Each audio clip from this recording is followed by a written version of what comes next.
इस वर्ष में महाराज शादी विवाह धन की तृष्णा इतनी प्रबल हो जाती है कि व्यक्ति को पता ही नहीं लगता है कि क्या करना चाहिए। प्रहलाद जी कहते कि मित्रों, बुद्धिमान तो वही है जिसने कौमार अवस्था से ही होश संभाल लिए।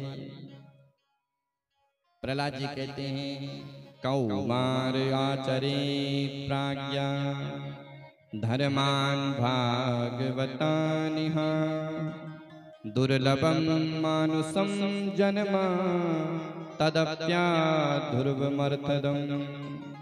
मित्रों, कौमार अवस्था से भगवान का भजन करना चाहिए। समय का क्या पता, और यदि कोई ये विचार करे कि भजन तो बाद में करेंगे, लेकिन वो बाद कभी नहीं आता है। व्यक्ति को भगवान के लिए समय अवश्य निकालना चाहिए। अपने कर्तव्यों का पालन भी करें और भगवान का भजन भी करें। प्रहलाद के मित्र परम प्रसन्न हो गए और प्रहलाद के साथ खूब गाने लग गए।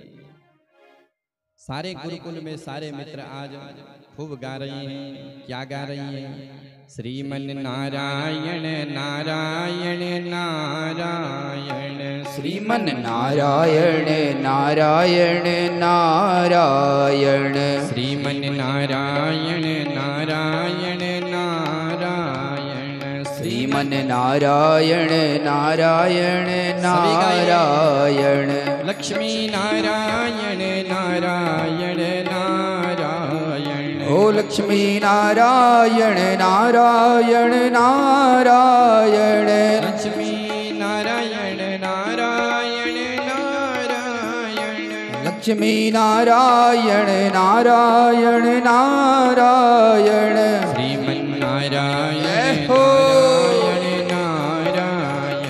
श्रीमन नारायण नारायण नारायण, श्रीमन नारायण नारायण नारायण, श्रीमन नारायण नारायण नारायण, सत्यानारायण नारायण नारायण, सत्यानारायण नारायण नारायण, सत्यानारायण नारायण नारायण, सत्यानारायण नारायण नारायण।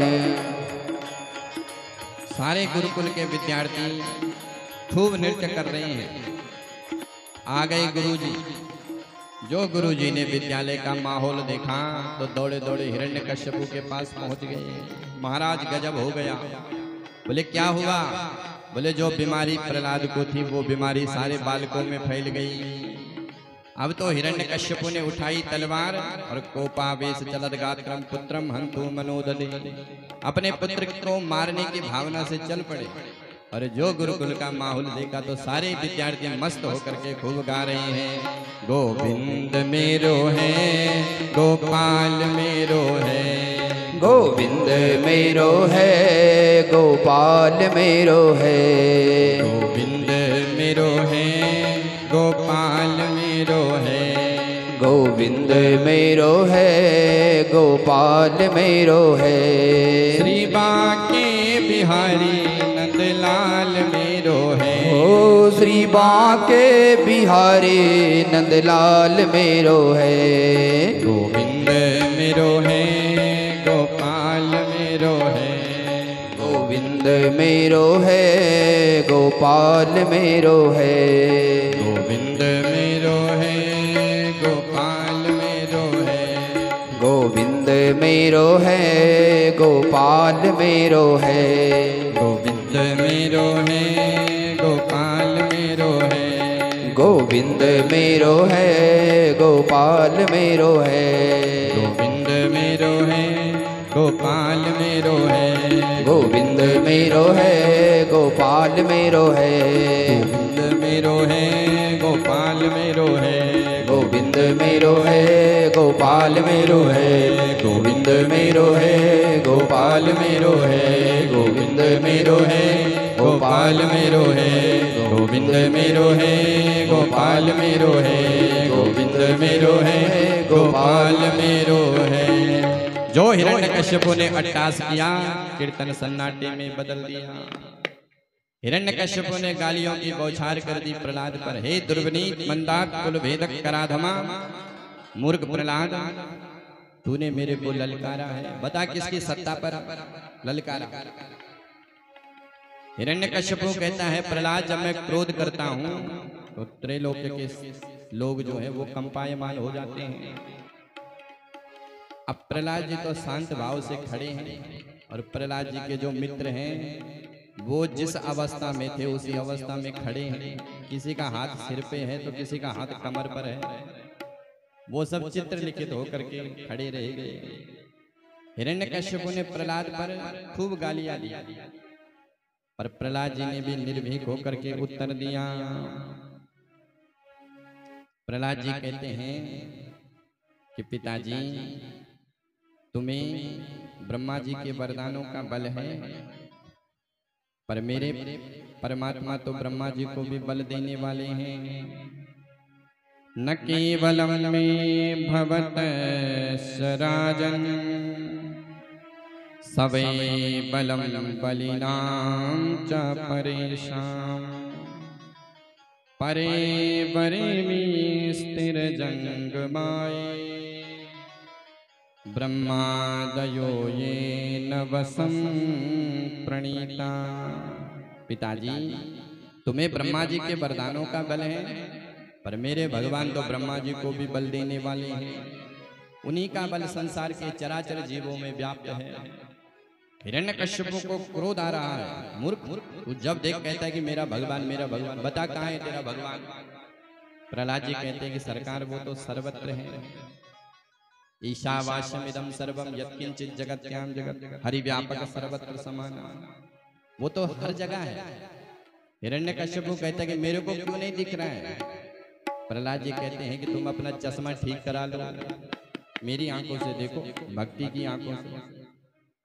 हिरण्यकश्यपु कहता है कि क्वासो यदि सर्वत्र कस्मात् स्तंभेन न दृश्यते, वो यदि सर्वत्र है तो इस खंबे में है।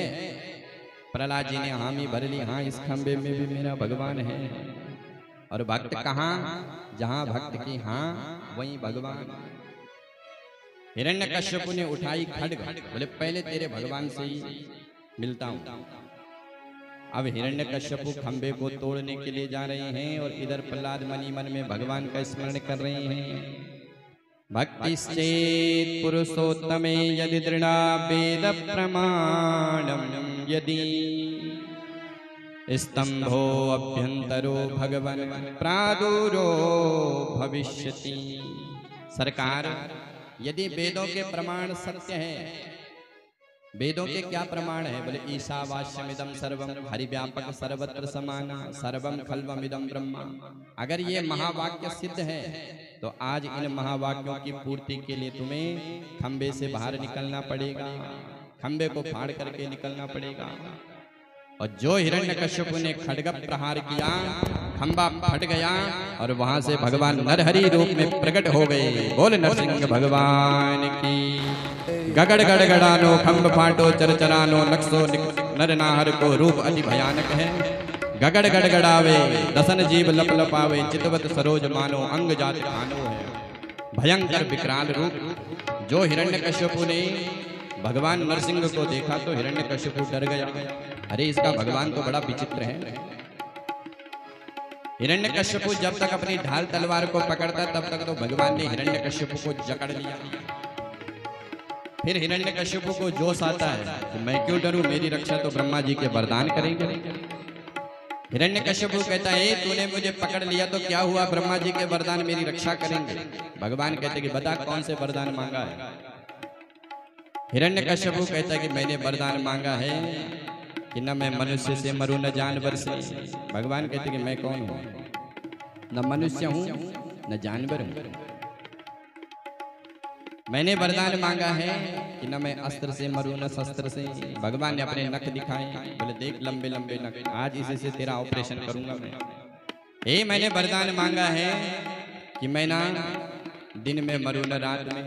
भगवान कहते कि बाहर देख संध्या कालीन चल रहा है, न दिन कह सकता न रात। मैंने वरदान मांगा है कि मैं ब्रह्मा जी की बनाई हुई सृष्टि में किसी से ना मरूं। भगवान कहते कि मूर्ख, ब्रह्मा को मैं बनाता हूं, ब्रह्मा ने मुझे नहीं बनाया। अरे मैंने वरदान मांगा है कि मैं 12 महीने में किसी महीने में ना मरूं। भगवान कहते कि पुरुषोत्तम मास चल रहा है, मली मास, ये स्पेशल तेरे लिए मैंने बनाया। और इन सब वरदानों की रक्षा करते हुए भगवान नरसिंह ने हिरण्यकश्यप का उदर फाड़ दिया। बोलिए नरसिंह भगवान की जय हो। अब नरसिंह भगवान का क्रोध शांत नहीं हो रहा था। क्रोध शांत करने के लिए ब्रह्मा जी आए। भगवान ने दहाड़ मार करके ब्रह्मा जी को भगाया। भगवान शिव भी आए। भगवान शिव ने खूब स्तुति करी, लेकिन भगवान ने जो दहाड़ मारी तो भगवान नंदी पर बैठ करके दौड़ पड़े। अंत में सारे देवता लक्ष्मी के पास पहुंच गए। देवता जानते हैं कि पतिदेव चाहे कितने भी क्रोधी हो, पत्नी तो उनको 1 मिनट में शांत कर लेती है। तो लक्ष्मी के पास पहुंच गए, देवी आज तुम्हारे पतिदेव बड़े लाल पीले हो रहे हैं। लक्ष्मी कहती कि नहीं, मेरे स्वामी तो परम शांत है, वो तो शांताकारम है। बोले नहीं नहीं, आज चल के देखो।